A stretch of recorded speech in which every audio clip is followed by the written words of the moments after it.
मौन, complete silence.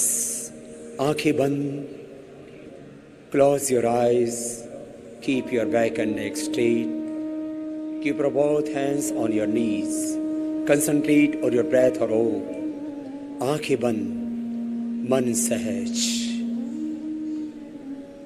और भगवान की अनुग्रह को अनुभव करना।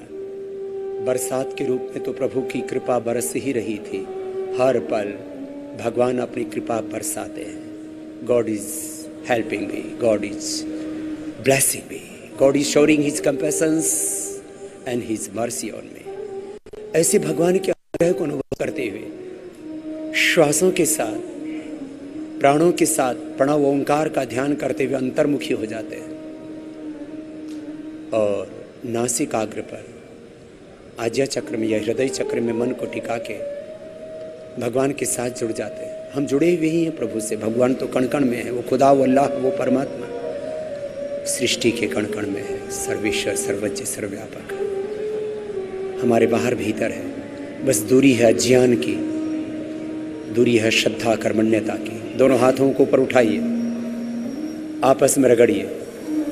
दोनों हाथों को आपस में से रगड़ते हुए दोनों हथेलियों की गरम गरम ऊर्जा का उष्मा कंजन करते हुए आंखों पर रखते, आंखें खोल लेते हैं। देखो, ये तो थोड़ी देर का आपको ध्यान कराया और आपको मैं कुछ बातें बता रहा था योग के संदर्भ में। ये बड़ी बातें हैं। आपने शब्द सुना है ज्ञान योग। मेरे साथ शब्द बोलिए। क्या है शब्द? बोलिए, जोर से बोलिए। ज्ञान योग। दूसरा शब्द है भक्ति योग। बोलिए, कर्म योग। ये ज्ञान योग, भक्ति योग, कर्म योग क्या है? इसलिए आपको ज्यादा शास्त्र पढ़ने की जरूरत नहीं, क्योंकि मैं अष्टाध्यायी, व्याकरण, महाभाष्य, वेद, दर्शन, उपनिषद, गीता, रामायण, महाभारत और पुराण से लेकर के कुरान, बाइबल आदि और वेदों से लेकर के गुरुओं के ग्रंथों से लेकर के ऋषियों के ग्रंथों से लेकर के गुरु ग्रंथ सबका सार बता रहा हूं। आपको ज्यादा ग्रंथ नहीं पढ़ने में आए कोई बात नहीं। हाँ, पहले तो योग गुफाओं और ग्रंथों में ही तो था, आज आपके बीच में आया है। और इसको लाने के लिए हम फकीरों ने तो प्रयास किया ही, लेकिन देश के वजीर ने भी इसको विश्व में मान्यता दिलाई। उसके लिए मोदी जी का फिर से अभिनंदन करता हूं। मैं कह रहा था योग क्या है, इसको रहस्य बना के रख दिया था। मेरे भाई बहनों सुनो, यहां ऊपर से देखो, ये यहां से अपना अस्तित्व शुरू होता है और यही सबसे बड़ी चीज है मनुष्य में, ज्ञान। मनुष्य इस धरती पर भगवान की सर्वश्रेष्ठ रचना है और उस मनुष्य में सर्वश्रेष्ठ तत्व है तो ज्ञान है। ये अज्ञान मिट जाए, अज्ञान हट जाए तो ज्ञान योग हो जाता है। अंदर अनंत ज्ञान परमात्मा ने दिया है। प्राणायाम से, ध्यान से, यम नियमों के पालन से, अहिंसा, सत्य से, ब्रह्मचर्य, अपरिग्रह ये यम है। शोच, संतोष, तप, स्वाध्याय, ईश्वर प्रधान ये नियम है। यम, नियम, आसन, प्राणायाम, प्रत्याहार, धारणा, ध्यान, समाधि, अष्टांग योग, इसी को राजयोग कहते हैं, इसी को हठ योग कहते हैं। हकार कीर्तितः सूर्य ठकार चंद्र उच्यते, सूर्य चंद्र सूर्य योगात हठ योग निगद्यते। अग्नि सोमात्मकमेतम जगत, अग्नि और सोम तत्व का संतुलन शरीर में हो जाए, यही तो हठ योग है। ज्ञान योग क्या है? अंदर का अज्ञान मिटा तो ज्ञान योग घटित हो जाएगा और अपने भीतर का दिव्य ज्ञान, जिसका मूल केंद्र भगवान है, मूल स्रोत भगवान है, तो ये ज्ञान योग हो गया। हृदय की अश्रद्धा मिटी, घटी, हटी तो भक्ति योग हो गया और अकर्मण्यता हटी तो कर्मयोग हो गया। अकर्मा दस्यु, वेद का उपदेश है, जो कर्म नहीं करते वही राक्षस है, आतंकवादी, नक्सलवादी, माओवादी, जो भी संज्ञा दो आप। शैतान हैवान कौन है? जो अकर्म करते, दुष्कर्म करते। अकर्मा दस्यु। हमारे जीवन में ज्ञान योग, भक्ति योग, कर्म योग घटित हो, अष्टांग योग घटित हो, राजयोग घटित हो और अंत में दो आसन खास। अभी लखनऊ में भी बरसात हो रही है।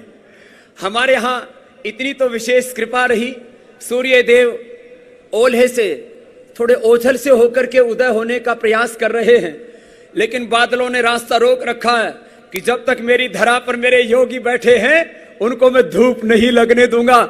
जो है वो मेघों ने आपका बीच में आरक्षण किया हुआ। तो ये कुदरती आरक्षण है उधर।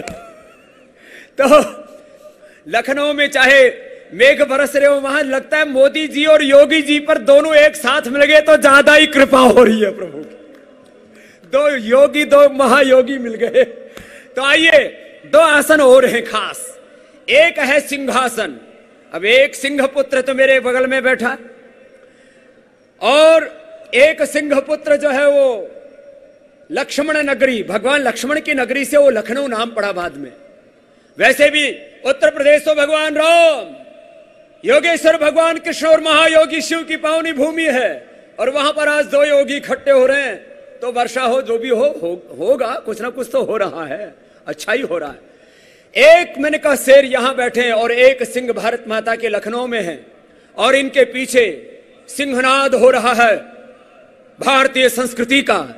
मुझसे बहुत लोग पूछते हैं, बाबा आपने तो योग, आयुर्वेद और स्वदेशी के साथ काला धन, भ्रष्टाचार, व्यवस्था परिवर्तन के लिए, शिक्षा में परिवर्तन हो, समाज में एक बड़ा परिवर्तन हो, उसके लिए भी एक बहुत लंबी अलख जगाई थी, उसका क्या हुआ? तो मैं पहले भी बोल चुका हूं, आज एक बार दोबारा दोहरा रहा हूं। मैंने आदरणीय मोदी जी को लगभग पिछले 15 वर्षों से बहुत नजदीक से देखा है, और आदरणीय अमित भाई जी को मैं एक बात, एक साधु के नाते कह रहा हूं इस बात को। कोई राजनीति नहीं है इसमें, और ना कोई राज है इसके अंदर, कोई रहस्य नहीं है, कोई हिडन एजेंडा नहीं है। और मैं इस बात को प्रामाणिकता से कह सकता हूं कि हमारे आदरणीय अमित भाई जी और आदरणीय मोदी जी मर सकते हैं, मिट सकते हैं, लेकिन भारत माता के साथ धोखा और गद्दारी नहीं कर सकते हैं, यह मुझे भरोसा है, और ये इस देश के 125 करोड़ लोगों को भरोसा है। और इस भरोसे के साथ जब मोदी जी प्रधानमंत्री बने तो मेरी फोन पर बात हुई।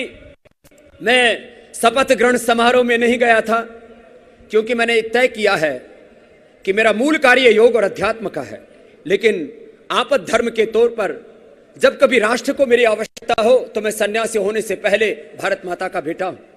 और इसलिए इस बात को कह रहा हूं, जरा गौर से सुनना।